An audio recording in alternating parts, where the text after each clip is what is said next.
And we begin in Central Oregon, where it's a race against time in Bend. Firefighters on the ground and in the air. They continue to fight a large wildfire before it gets dangerously close to homes. At 5 o'clock, good afternoon, everyone. I'm Jeff Gianola. And I'm Kelly Day. Thanks for joining us. Right now, they've got more than 700 firefighters assigned to that fire. It's called the Two Bulls Fire. And we also found out that they're using 3 helicopters to try to keep that fire contained.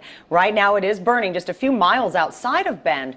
Dozens of homes west of the city are still under evacuation orders at this hour. We sent Cor Harlan to the fire lines to get the very latest developments tonight. Cor? Well, Kelly, I just gotten off the phone with the fire information officer here. By the numbers now, we've increased that number of helicopters attacking this fire to 11. There are over 700 fire personnel on the lines here, and so far, just a little bit more than 7,000 acres have burned here just west of Bend. Although I'll step out of the picture here, give you a shot here. We're just north of the fire. You can see what's still smoldering here. The wind blowing from right to left here. The containment numbers aren't all that impressive, but the helicopters have put lots of water on the blaze today. That's an encouraging sign for everyone involved here, but that is not after a close call for some folks who live out in the countryside here. On his way home tonight at the end of a long, dusty road west of Bend, Peter Fullenwider tells me that he got a big scare over the weekend when the Two Bulls fire burned very close to where he lives. We watched it get going, and then when the wind shifted on Saturday afternoon, we saw the flames coming this way, and we could both see and hear them. At that point, we evacuated horses and packed up and got ready to go. Their home is safe now thanks to a change in the wind and 700 or so firefighters who are manning the fire lines.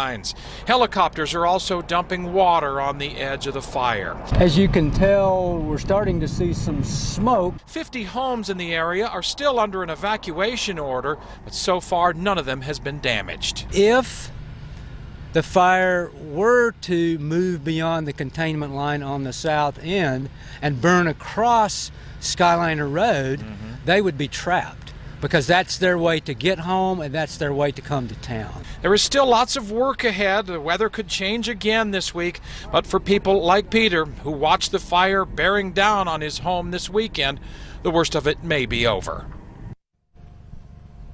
All right, back here to a live picture. This is north of the fire here, looking at the wind blowing from right to left, the helicopters, and there are 11 of them that have been in the air today, but dumping lots of water on some of the hot spots that are still smoldering right here. The good news as far as the weather goes, as far as the fire information officer knows, the forecast is for a little system to move to our north here. That's not expected to change the wind direction dramatically, and that has given them some encouraging hope there that they may be able to increase those containment lines going forward. Live here in Deschutes County, Cor Harlan, KOIN 6 News. Jeff.